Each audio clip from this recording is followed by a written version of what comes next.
नमस्कार विद्यार्थी मित्रांनो, प्रवीण अकॅडमीमध्ये तुमचं स्वागत आहे. आज आपण 19 तारखेचा जो इंडियन न्यूजपेपर आहे तो आपण डिस्कस करणार आहोत.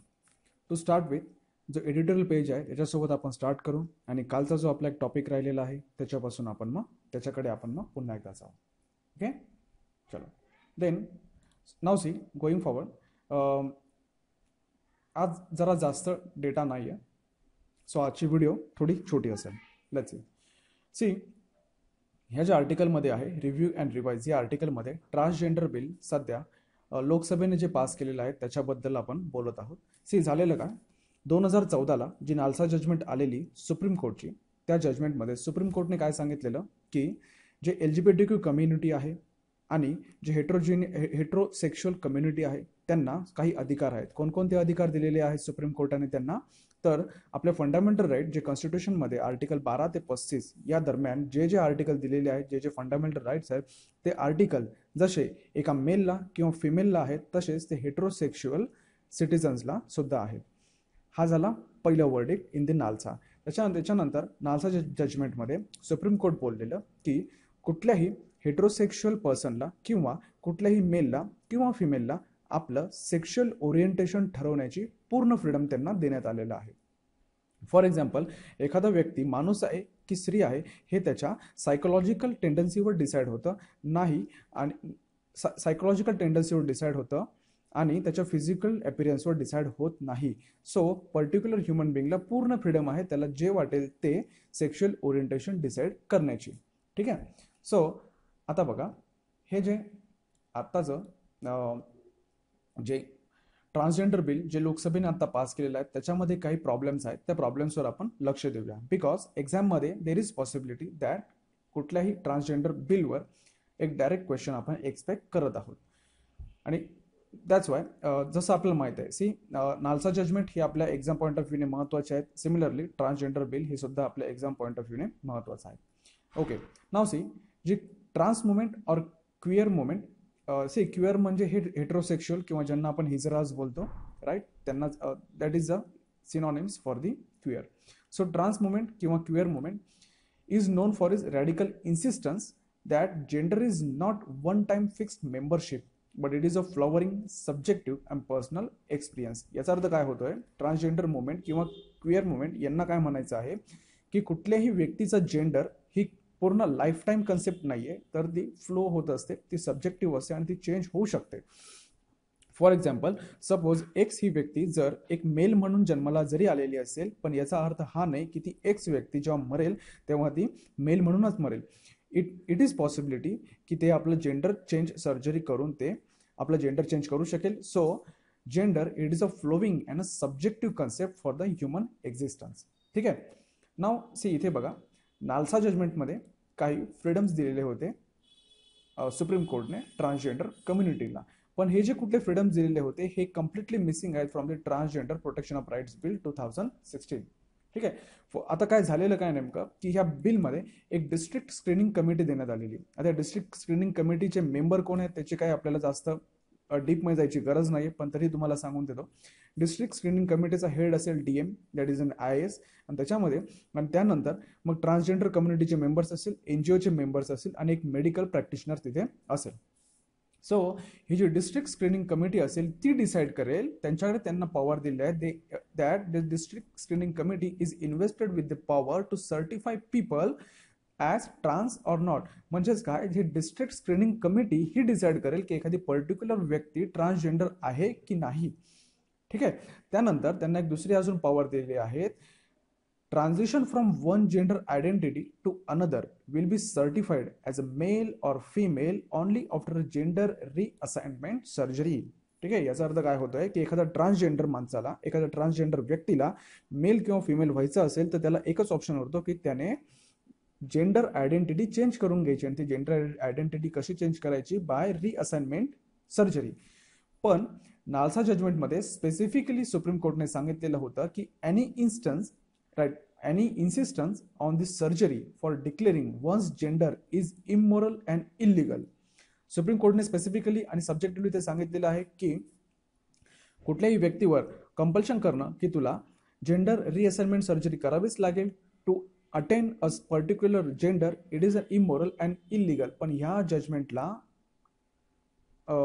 फाटे फोडत लोकसभेने शेवटी जे करायचं आहे तेच केलेलं आहे असं म्हणायला हरकत नाही. ठीक आहे. गोईंग फॉरवर्ड, आता बघा जे ट्रान्सजेंडर बिल आलेलं आहे त्यांनी तिथे जी फॅमिली आहे फॅमिलीवर बर्डन टाकलेलं आहे की तुम्ही जर ट्रान्सजेंडर किंवा ही ट्रान्सजेंडर किंवा क्युअर जर एखादं तुमचं मूल असेल तुम्ही त्याला सांभाळायला हवं 18 वर्षापर्यंत, हे त्याच्यावर त्यांनी बर्डन टाकलेलं आहे. पण आता बघा रिअल लाईफमध्ये तसं होत नाही. रिअल लाईफमध्ये त्या जे हिजरेज असतात किंवा जे कम्युनिटीज असतात त्यांना त्या फॅमिलीमध्ये खूप जास्त प्रमाणात व्हायलन्स आणि कोअर्शन सहन करावा लागतो. ठीक आहे. आणि मोस्टली होतं काय, जे हिजरा कम्युनिटीज असते ते प्रोव्हाइड करतात त्या यंग वुमनला किंवा जे यंग पीपल असतात त्यांना ते ह्या फॅमिलीच्या होणाऱ्या त्रासापासून ते त्यांना वाचवतात. मग आता ह्या बिलने काय सांगितलेलं आहे की त्या जे यंग हिजरेज आहेत त्यांना फॅमिलीमध्ये ठेवायचं आहे कंपल्सरीली आणि फॅमिलीवर कंपल्शन केलेलं आहे की तुम्ही त्यांना ठेवून घ्यायचं आहे घरामध्ये. पण जेव्हा हे लोक घरात राहतात तेव्हा त्यांच्यावर खूप अत्याचार होतात आणि जे हिजरा कम्युनिटीज असते ही ते यंग मेंबरला प्रोटेक्शन प्रोव्हाइड करते. पण आता ह्या ट्रान्सजेंडर बिलमुळे त्यांना हे प्रोटेक्शन मिळण्याची शक्यता आता खूप कमी झालेली आहे. देन या बिलमध्ये त्यांच्यासाठी रिझर्वेशन ऑफ जॉब किंवा एज्युकेशनल ऑपॉर्च्युनिटीज मध्ये काही प्रोव्हिजन्स करण्यात आलेले नाहीये. So social and economic discrimination त्यांच्यासोबत जे होतं त्याच्या अगेन्स्टमध्ये काही प्रोव्हिजन्स करण्यात आलेले नाहीयेत. आणि शेवटी एक राज्यसभामध्ये एक प्रायव्हेट मेंबर बिल आलेलं 2015 मध्ये, त्याच्यामध्ये काही एकदम छान प्रोव्हिजन्स होत्या. फॉर एक्झाम्पल त्यांना रिझर्वेशन प्रोव्हाइड करण्यात आलेलं एज्युकेशनमध्ये, एम्प्लॉयमेंटमध्ये, त्यानंतर सेल्फ डिटर्मिनेशनचा त्यांना अधिकार देण्यात आलेला, राईट. आणि त्यांना ओरिसा, वेस्ट बेंगॉल आणि केरला हे जे काही स्टेट्स आहेत हे खूप चांगलं काम करत आहेत ट्रान्सजेंडर कम्युनिटीसाठी. तिथे त्यांना BPL मध्ये कन्सिडर केलेलं आहे. त्यांनी तिथे त्यांना रिझर्वेशन प्रोव्हाइड केलेलं आहे, reservation in the government job and the education सेक्टरमध्ये. सो आता हे जे ट्रान्सजेंडर बिल आहे जे लोकसभेमध्ये आलेलं आहे, सो हे ह्या कन्सेप्टवर आपण जे प्रॉब्लेम्स बघितले त्याच्यावर ते शॉर्टफॉल होत आहे. So now there is only one chance की जेव्हा ते राज्यसभेमध्ये जे आपलं सेकंड चेंबर आहे त्याच्यामध्ये करेक्शन होण्याचे चान्सेस आहेत. So hope for the best. आणि तिथे राज्यसभेमध्ये गेल्यानंतर काही प्रोडक्टिव्ह अमेंडमेंट प्रोव्हाइड करतील आणि सो दॅट जे ट्रान्सजेंडर बिल ओव्हरवेल्मिंगली जे पास होईल it will stand on to the demands of the transgender community. So going forward, एक छोटंसं आहे. आपण प्रिव्हियस लेक्चर्समध्ये बघितलं PV सिंधू यांनी एक काय जिंकलेलं, त्यांनी वर्ल्ड टूर फायनल जिंकली. त्यांनी कुठे जिंकली? चायनामध्ये, गोंझाऊमध्ये त्यांनी जिंकली. पण इथे काय सांगितलेलं आहे की PV सिंधूने डेफिनेटली खूप मोठं काम केलेलं आहे आणि याआधी त्यांनी तसे काम केलेले आहेत. पण कंटिन्युअसली आपण हे फक्त वर्ल्ड टूर फायनल्समध्येच फक्त लक्ष घालणं it is not a good thing. कारण बिकॉज आता PV सिंधूने मोस्ट प्रोबॅबली काय केलेलं आहे, सायना नेहवालची जागा त्यांनी घेतलेली आहे. सायना नेहवालने आतापर्यंत जे अचिव्हमेंट केलं त्याच्या पुढे जाऊन PV सिंधू गेलेली आहे. आपण मोस्ट प्रोबॅबली PV सिंधूला आपण ॲटलिस्ट फायनलपर्यंत जाण्याची अपेक्षा आपली इनव्हेरिएबली असतेच. पण ती फायनलमध्ये जिंकेलच की नाही याची आपल्याला शक्यता नसते. So greatness of a shuttler, ठीक आहे, ग्रेटनेस ऑफ अ शटलर हे कशाने डिफाईन होतं की जर त्यांनी वर्ल्ड चॅम्पियनशिप जिंकली, एशियन गेम जिंकले किंवा ऑल इंग्लंड ॲटलिस्ट एकदा तरी जिंकली तर त्याची ग्रेटनेस आपण डिफाईन करतो. आता 2022 मध्ये जे कॉमनवेल्थ गेम्स होणार आहेत त्याच्यामध्ये तुम्ही जिंकू शकता किंवा टोकियोमध्ये जे आता ऑलिम्पिक्स होणार आहेत त्याच्यामध्ये तुम्ही जिंकू शकता. सो हे जेव्हा आपण जिंकू, हे जे टायटल्स आहेत हे जेव्हा आपण जिंकू तेव्हा आपण असं म्हणू शकू, हे जे बिग टायटल्स जेव्हा आपण जिंकू तेव्हा आपण असं म्हणू शकू की इंडियन बॅडमिंटन हे आता ग्रेट हाईट्सवर पोहोचलेलं आहे. ठीक आहे. सो या आर्टिकलवर एवढंच होतं.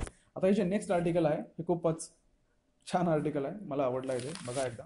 आणि खूपच हिंदीमध्ये बोलायचं झालं तर खूप घिनवणं आर्टिकल आहे आणि घिनवणी ते प्रोव्हिजन सांगतात आपल्या सध्याच्या सिस्टीममधलं. लेट्स सी काय काय प्रोव्हिजन्स आहेत त्या.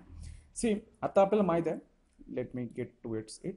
Okay, militancy and not the militants या हे जे पूर्ण स्टेटमेंट आहे याचा अर्थ तुम्हाला थोड्या वेळात समजेल. Just be with me.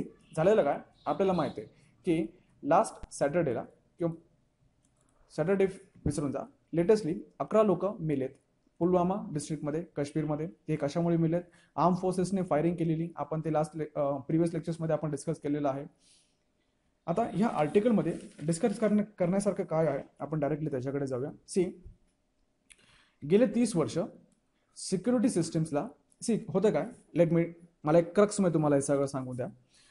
आता सिक्युरिटी सिस्टीम असते आपली, आर्म फोर्सेस असतात. आर्म फोर्सेस काय करतात, आर्म फोर्सेस एखाद्या मिलिटंटला ते किल करतात. आणि जेव्हा ते त्या मिलिटंटला किल करतात तेव्हा त्या मिलिटंटला जेव्हा ते एन्काउंटरमध्ये किल करतात तेव्हा त्या एन्काउंटरसाठी त्या आर्म फोर्सेस पर्सनलला, ज्या ऑफिसरने ते एन्काउंटर घडून आणलेलं आहे त्याला आपण इन्सेंटिव्ह प्रोव्हाइड करतो. किती इन्सेंटिव्ह प्रोव्हाइड करतोय तुम्ही शॉक व्हाल, किती इन्सेंटिव्ह प्रोव्हाइड करतो ऐकल्यावर. आपण त्याला ऑलमोस्ट 7 लाख ते 12 लाख एवढा इन्सेंटिव्ह आपण एका माणसाचा जीव घेण्यासाठी आपण त्याला देतो आहोत. सो हे काय आहे, लिगल सुपारी किलिंग आहे ना ही, राईट. सो त्याच्या अगेन्स्टमध्ये हे पूर्ण आर्टिकल आहे. सो लेट्स सी, गेले 30 वर्ष सिक्युरिटी सिस्टीम काय करत आहे, they are encountering the people, they are encountering the militants किंवा किलिंग ऑफ द मिलिटंट्स, आणि त्याच्यासाठी त्यांना इन्सेंटिव्ह प्रोव्हाइड केले जात आहेत. सो लक्षात घ्या, त्यांना मारण्यासाठी इन्सेंटिव्ह प्रोव्हाइड केले जात आहेत, पण त्यांना कॅच करण्यासाठी, त्यांना जिवंत पकडण्यासाठी इन्सेंटिव्ह प्रोव्हाइड केले जात नाहीत. ठीक आहे. किंवा त्यांना सरेंडर करायला लावणं किंवा एखाद्या मिलिटंटला सरेंडर करायला प्रोव्होक करणं, याच्यासाठी त्यांना अवॉर्ड्स देण्यात येत नाही. तर त्यांना फक्त त्यांचं एन्काउंटर करण्यासाठी अवॉर्ड देण्यात येतात, आणि ते पण कमी जास्त नाही, 7 ते 12 लाख आपण अवॉर्ड देतोय त्यांना. सो ह्या प्रोसेसमध्ये काय होतंय, जास्तीत जास्त प्रोसेसमध्ये आपण फक्त लोकांना, ते मिलिटंटला मारण्याचाच प्रयत्न करतील आर्म फोर्सेस लोक, राईट. ते त्यांना कधी जिवंत पकडण्याचा किंवा त्यांना सरेंडरसाठी प्रोव्होक करण्याचा प्रयत्न करणार नाही. सो ही जी मेन प्रॉब्लेम आहे, राईट. सो ह्या प्रॉब्लेमवर ह्या आर्टिकलमध्ये फोकस केलेला आहे. सो हा प्रॉब्लेम आपण आपल्या एक्झाममध्ये आपण कधीही यूज करू शकतो. ठीक आहे, just give me minute. Okay. So in an average या पूर्ण आर्टिकलमध्ये त्यांनी फक्त एवढंच सांगितलेलं आहे की सो मोस्ट प्रोबॅबली तुमचा फोकस जो आहे तो तुम्ही कशावर ठेवा, तो तुम्ही कुठल्याही व्यक्तीला किल करण्यावर नका ठेवू. तर तुमचा जो फोकस आहे तो तुम्ही त्या व्यक्तीला सरेंडरसाठी प्रोव्होक करण्यासाठी करा. नाव सी, सेकंड जो प्रॉब्लेम येतोय आपल्याला इथे, की तो प्रॉब्लेम काय आहे, की जे इन्फॉर्मर्स असतात, राईट, एक टिप द्यावी लागते पोलिसांना कुठल्याही एन्काउंटर करण्यासाठी. तर ते इन्फॉर्मर्स आहेत, त्यांचे जे असोसिएट्स आहेत, त्यांना एम्प्लॉयमेंट अपॉर्च्युनिटी सुद्धा प्रोव्हाइड केली जाते. ठीक आहे. इथे बघा, हे इथे तुम्हाला बघायला भेटेल, in addition to killing, the killing of militants provide informers and his associates and employment opportunity, right. So जे लोक टिप देतात आहे आणि त्या टिप देणाऱ्या आजूबाजूला जे लोक आहेत त्यांना सुद्धा एक एम्प्लॉयमेंट अपॉर्च्युनिटी प्रोव्हाइड केली जाते. सो एका व्यक्तीचं एन्काउंटर किंवा एका व्यक्तीला मारण्यासाठी बघा किती प्रयत्न केले जात आहेत, राईट. बरे, त्यानंतर जे एक लिगलाइज्ड फ्रेमवर्क आहे इथे, framework of incentives also includes prestigious benefits like guarantee awards from the president and from the police, right. एखाद्या ऑफिसरने जर एखाद्या पर्टिक्युलर मिलिटंटचं एन्काउंटर केलं तर त्याला गॅलंट्री मेडल्स भेटतात from the president and the police. तो त्याला डेकोरेटेड करण्यात येतं आणि त्याला फॅन फॉलोविंग वाढते, फॅनफेअर वाढतं. आपण आता 56 वगैरे असे जे मूवीज बघितलेले आहेत त्याच्यामध्ये आपण बघितलेलं आहे हे सगळ्या गोष्टी कशा वर्क होतात. सो इन एन ॲव्हरेज हे जे सध्याचं काही स्ट्रक्चर आहे, हे स्ट्रक्चर एक डिफॉल्ट स्ट्रक्चर आहे आणि याच्यामध्ये खूप डिफॉल्ट्स आहेत. सो मग आता गरज कसली आहे आपल्याला, आपल्याला कसली गरज आहे, गुड पोलिसिंगची गरज आहे. आता गुड पोलिसिंग म्हणजे काय आहे, की आपण इलिमिनेशन आणि एक्सक्लुजन याच्यावर भर न देता आपण कशावर भर द्यायचा आहे, प्रिव्हेन्शन अँड इंटिग्रेशन. की तुम्ही काय करा, तुम्ही मिलिटन्सीला संपवा, राईट. तुम्ही मिलिटन्सीला संपवा, मिलिटंटला नका संपवू. ठीक आहे. तुम्ही नक्षलवादला संपवा, नक्षलवाद्यांना नका संपवू. असं एक इन एन ॲव्हरेज या पूर्ण आर्टिकलचं म्हणणं आहे. So going last, in the face of such deep dehumanisation, एखाद्या प्रोसेसचं डिह्युमनायझेशन होत आहे. थोडक्यात काय, जो ह्युमन अँगल आहे आपल्या आयुष्यातला तो आपण कमी करत आहोत. आणि गव्हर्नमेंट काय करत आहेत, गव्हर्नमेंट प्रमोट करत आहे जास्तीत जास्त एन्काउंटर करायला.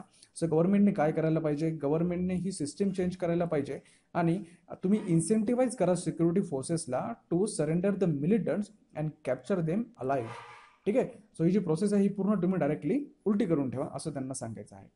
सो दॅट जे त्यांचं सरेंडरवर लक्ष द्या, त्यांच्या रिहॅबिलिटेशनवर लक्ष द्या, त्यांच्या सोशल इंटिग्रेशनवर लक्ष द्या अँड ऑल दोज थिंग्स आपल्याला पुढे काय माहिती आहे.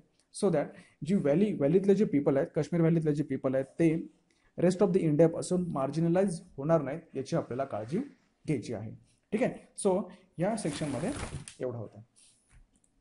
गोईंग फॉरवर्ड एक दोन छोटे आर्टिकल्स आहेत त्याच्यावर फक्त मला तुमचं लक्ष हायलाइट करू द्या. Let's see. ओके, हा आर्टिकल महत्त्वाचा आहे म्यानमारचा. Give me minute, it is not working fine. Let's see हे कधी वर्क होत आहे. ओके, नाव सी, आपल्या सर्वांना माहिती आहे म्यानमारमध्ये काय क्रायसिस झालेला आहे. ठीक आहे, म्यानमारमधला आणि रोहिंग्याचा क्रायसिस आपल्याला माहिती आहे. आणि म्यानमारवर सध्या करंटली कोणाचं गव्हर्नमेंट आहे, जे नोबल लॉरेट आहेत, त्यांचं नाव काय आहे, Aung San Suu Kyi. Pronunciation I am really sorry, पण नाव लक्षात ठेवा फक्त, it will work for us. नाव झालं काय आहे, रोहिंग्याज आता थोडे थोडे प्रमाणामध्ये म्यानमारमध्ये परत यायला लागलेले आहेत. म्यानमारमध्ये कुठे, रखीने स्टेटमध्ये आता परत यायला लागले आहेत. पण जेव्हा ते सोडून गेले होते म्यानमार आणि आत्ताचा म्यानमार किंवा आत्ताचा जो रखीने स्टेट आणि सोडून गेलेला रखीने स्टेट, याच्यामध्ये खूप जमीन आसमानचा फरक झालेला आहे. सी, म्यानमार ही एक बुद्धिस्ट कंट्री आहे आणि या बुद्धिस्ट कंट्रीमध्ये जे मुस्लिम लोक राहत आहेत त्यांच्यावर आता अत्याचार होत आहेत. राईट, सो मध्ये अत्याचार होत आहेत. मध्ये अत्याचाराला कंटाळून ते लोक पळून गेलेले होते. रोहिंग्यात ते पळून गेलेले होते आणि ते कुठे पळून गेलेले आहेत, मोस्टली ते बांगलादेशमध्ये पळून गेलेले होते. सो आता बांगलादेशमध्ये पळून गेलेले लोक आता परत येतात आहे. त्यांना आता दिसतं आहे की त्यांच्या एरियामध्ये जे बुद्धिस्ट लोक आहेत त्यांनी आता घरं बांधायला सुरुवात केलेली आहे. त्यांच्या जमिनीवर त्यांनी ते हडपून घेतलेले आहेत आणि आता त्यांना तिथे फूडसाठी दारोदार भटकावं लागत आहे. सो इन अन ॲव्हरेज फक्त एवढंच सांगायचं होतं ह्या आर्टिकलमध्ये इथे. So many of the Rohingyas who have stayed behind says condition are growing intolerable. ठीक आहे, कंडिशन खूप इनटॉलरेबल होते आहेत. 2 लाख रोहिंग्याज आहेत, ते अजूनही रखीने स्टेटमध्येच आहेत, पण ते खूप जास्त प्रमाणात रिपरकशन सहन करत आहेत. कर्फ्यू आहेत, त्यांना इंटिमिडेशन केलं जात आहे, त्यांना बीट केलं जात आहे, त्यांना फूडसाठी आणि वर्कसाठी त्यांना फिरणं खूप मुश्किल झालेलं आहे. आणि UN रिपोर्टप्रमाणे सांगण्यात येतं की आतापर्यंत ऑलमोस्ट 15,000 रोहिंग्या बांगलादेशमध्ये ॲज अ रेफ्युजी म्हणून पळून गेलेले आहेत. ठीक आहे, ओके. सो ह्या पेपरमध्ये एवढं महत्त्वाचं होतं. नाव कालच्या पेपरमध्ये जी आपली महत्त्वाची गोष्ट होती आपण त्याच्याकडे जाऊ. Let's see. Katowice. Yes, Katowice हा खूपच महत्त्वाचा पार्ट आहे आणि हा आय थिंक अजून महिनाभर आपल्याला परेशान करेल हा कॅटोविज. Let's see. सो आपल्या सर्वांना माहिती आहे पोलंडच्या कॅटोविज या सिटीमध्ये जे काही निगोशिएशन झालेत ते आता ऑलमोस्ट फायनलाइज झालेले आहेत. दोन वीकच्या एक खूप जास्त निगोशिएशन नंतर भारताकडून कोण गेलेले आहेत, भारताचे environment minister, that is minister of environment and forest, हे गेलेले आहेत तिथे. त्यांचं नाव तुम्ही मला कमेंट सेक्शनमध्ये सांगणार आहात. ठीक आहे, आता कॅटोविज पोलंडमध्ये जे काही झालं ते कशासाठी झालं, ते 2015 जे आपली पॅरिस ॲग्रीमेंट झालेली त्याच्यासाठी आणि तालोना डायलॉग जो झालेला त्याच्यानंतर त्याच्यासाठी, या 2 गोष्टींना फायनलाइज करण्यासाठी आपण एक कॅटोविसमध्ये पोलंडमध्ये आपण जे निगोशिएशन घडवून आणण्यात आलेले होते. आता इथे इंटरनॅशनल कम्युनिटी एकत्र आले, नंतर सगळ्यांनी एक अर्जंट पॉलिटिकल सिग्नल्स दिले की नाही, आता गरज आहे काहीतरी करून दाखवायची. आता फॉर एक्झाम्पल पोलंडच्या बॅकड्रॉपमध्ये 2 महत्त्वाच्या गोष्टी झालेल्या आहेत की IPCC, that is inter governmental panel on the climate change, यांचा एक स्पेशल रिपोर्ट आलेला ऑन 1.5 डिग्री सेल्सिअसला साठी, आणि 2018 UNEPचा एक गॅप रिपोर्ट आलेला. या दोन्ही रिपोर्टमध्ये काय सांगण्यात आलेलं की आतापर्यंत आपण जे आपले टेम्परेचर गोल सेट केलेले आहेत, टेम्परेचर गोल आपण किती सेट केलं आहे, 2 degree Celsius. Yes, 2 degree Celsius before the pre industrial levels. So हे जे आपण टेम्परेचर गोल आपण सेटल केले आहेत, इट इज नॉट इनफ. महत्त्वाचं काय, it is not enough for the time being. आपल्याला 2 डिग्री सेल्सिअसपेक्षाही कमी टेम्परेचर आपण इन्क्रीज करायला हवं. पण आता बघा, जे मेन लोक आहेत ज्यांनी खूप जास्त प्रमाणामध्ये कार्बन एमिशन करतात, फॉर एक्झाम्पल कोण कोण आहेत, सगळ्यात महत्त्वाचं आहे US. आपल्याला माहिती आहे US ने सध्याच पॅरिस ॲग्रीमेंटमधून आता विड्रॉवल केलेलं आहे. त्याच्यानंतर ब्राझिलियनचा जो नवीन प्रेसिडेंट आहे दॅट इज जाईर बॉल्सोनारो, हे नाव लक्षात ठेवा, जाईर बॉल्सोनारो यांनी सुद्धा इक्विव्होकेशन ऑफ ॲग्रीमेंट, त्यांनी सुद्धा ॲग्रीमेंटमधून विड्रॉ करून घेतलेलं आहे स्वतःला. सो ब्राझील आणि US हे 2 मोठे कंट्रीज आहेत, ते इथून निघून गेलेले आहेत. हे इथे लक्ष देण्यासारखं आहे. आता कॅटोवीमध्ये काय झालंय, कॅटोविसमध्ये त्यांनी आपण एक रूल बुक फॉर्म केलेली आहे. आता या रूल बुकमध्ये काय झालेलं, एकूण 4 गोष्टी आपल्या हाती आलेल्या आहेत. या 4 गोष्टींवर फक्त आपण फोकस करू. आता बघा, फर्स्टमध्ये काय झालेलं आहे त्याच्या आधी मला बॅकग्राऊंड सांगू द्या. सी, पॅरिस ॲग्रीमेंटमध्ये काय सांगितलं होतं, कुठल्याही स्टेटला US असेल, इंडिया असेल, चायना असेल, त्यांना कंप्लीट ऑटोनॉमी दिलेली होती, त्यांना कंप्लीट फ्रीडम दिलेलं होतं की तुम्ही ठरवा तुम्हाला कोणकोणत्या प्रकारचे क्लायमेट ॲक्शन्स तुम्हाला घडवून आणायचे आहेत. ठीक आहे, कशा प्रकारे तुम्हाला तुमचे इमिशन्स कमी करायचे आहेत. पण आता कॅटोविसमध्ये त्यांनी काय सांगितलेलं आहे की आता हे बघा सॉरी, हे जे रूल्स आहेत कॅटोविस मधले हे काय सांगतात, it requires those states to provide detail information of their action. So तुम्ही किती विंडफिल लावल्यात, किती सोलर प्लांट्स लावलेत याची आम्हाला डिटेल इन्फॉर्मेशन द्या. उगीच फक्त हवामध्ये तुम्ही गोष्टी करू नका, आम्ही हे करू आम्ही ते करू, आम्हाला जे स्पेसिफिक गोष्टी आहेत ना त्या द्या. सो फर्स्ट रूल कॅटोविसचा आपल्याला काय भेटलेला आहे, जे काही तुम्ही ग्राउंडवर तुम्ही जे करत आहात त्याची आम्हाला क्वांटिफिएबल इन्फॉर्मेशन द्या. क्वांटिफिएबल इन्फॉर्मेशन म्हणजे काय, जी इन्फॉर्मेशन जी आम्ही मोजू शकू आम्ही, ठीक आहे, अशी इन्फॉर्मेशन तुम्ही आम्हाला प्रोव्हाइड करा. ठीक आहे. सेकंड थिंगमध्ये काय सांगितलं आहे सर, सेकंड थिंगमध्ये एकूण किती आहे, 15 पॅरामीटर्स आपल्याला दिलेले आहेत.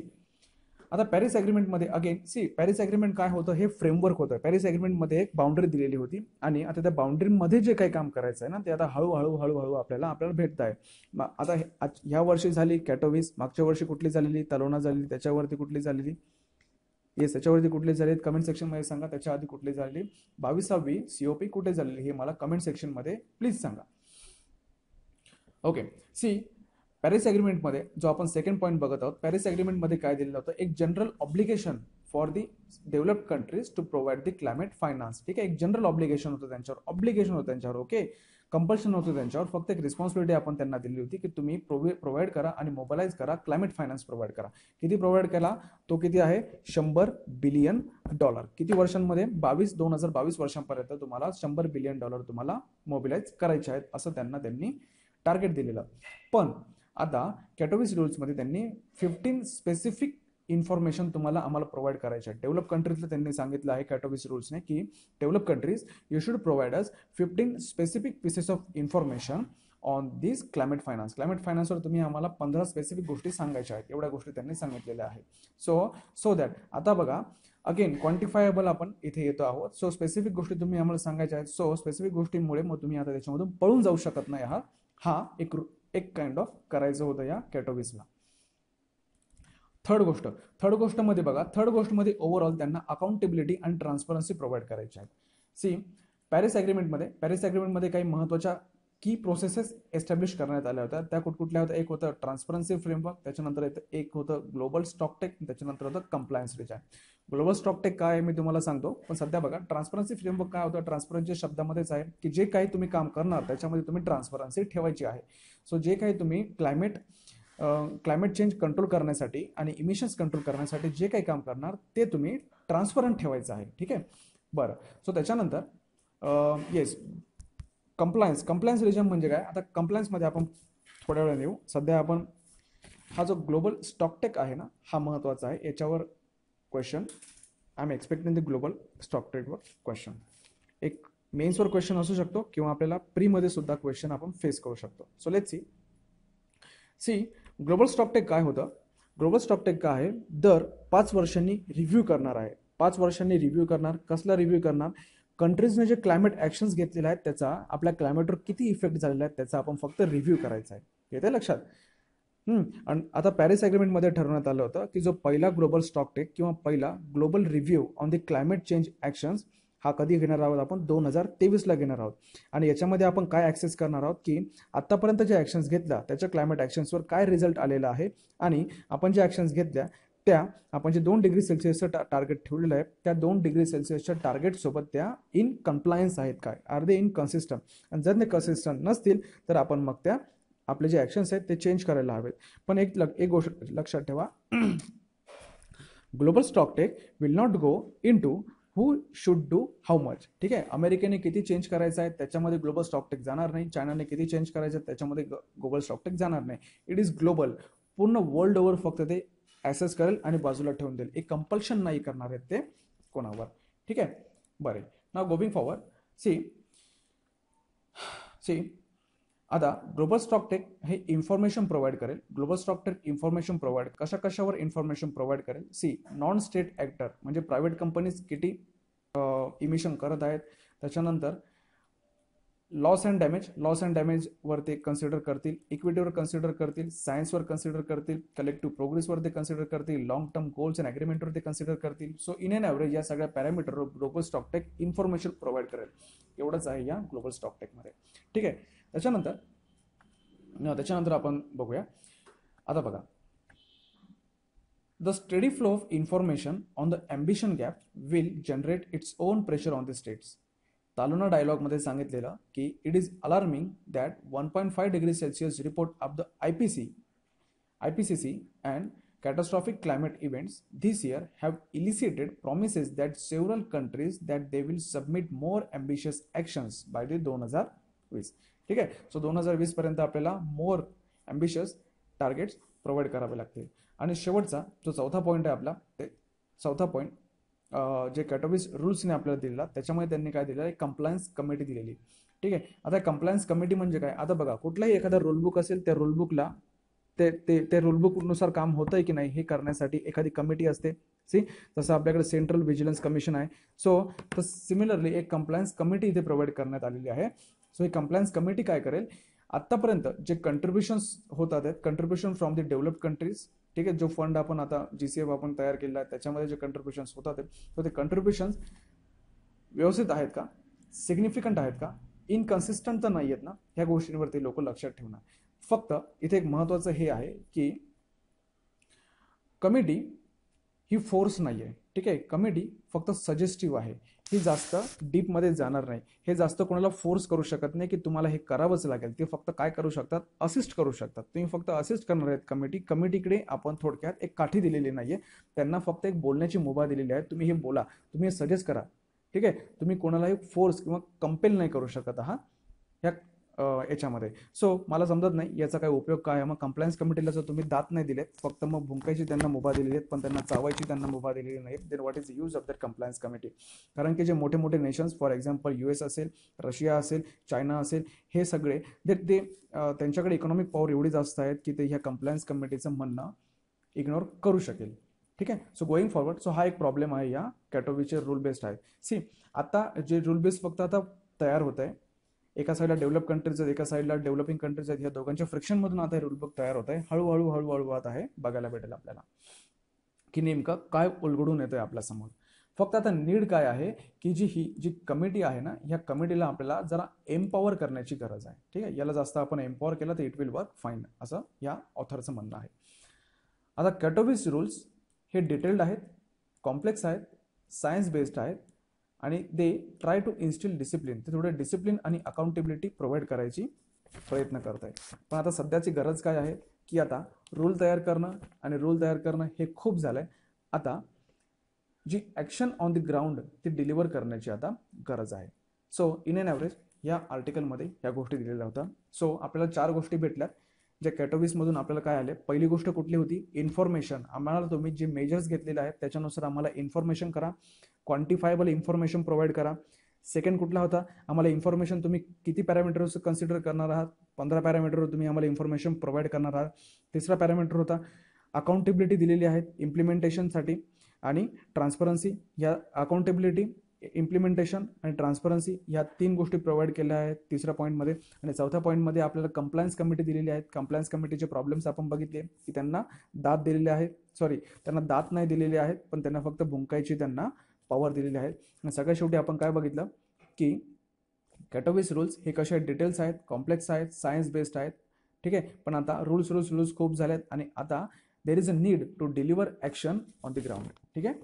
ओके. सो आजच्या ह्या आर्टिकलमध्ये आणि आजच्या ह्या न्यूज कव्हरेजमध्ये एवढंच होतं आहे. Thank you very much.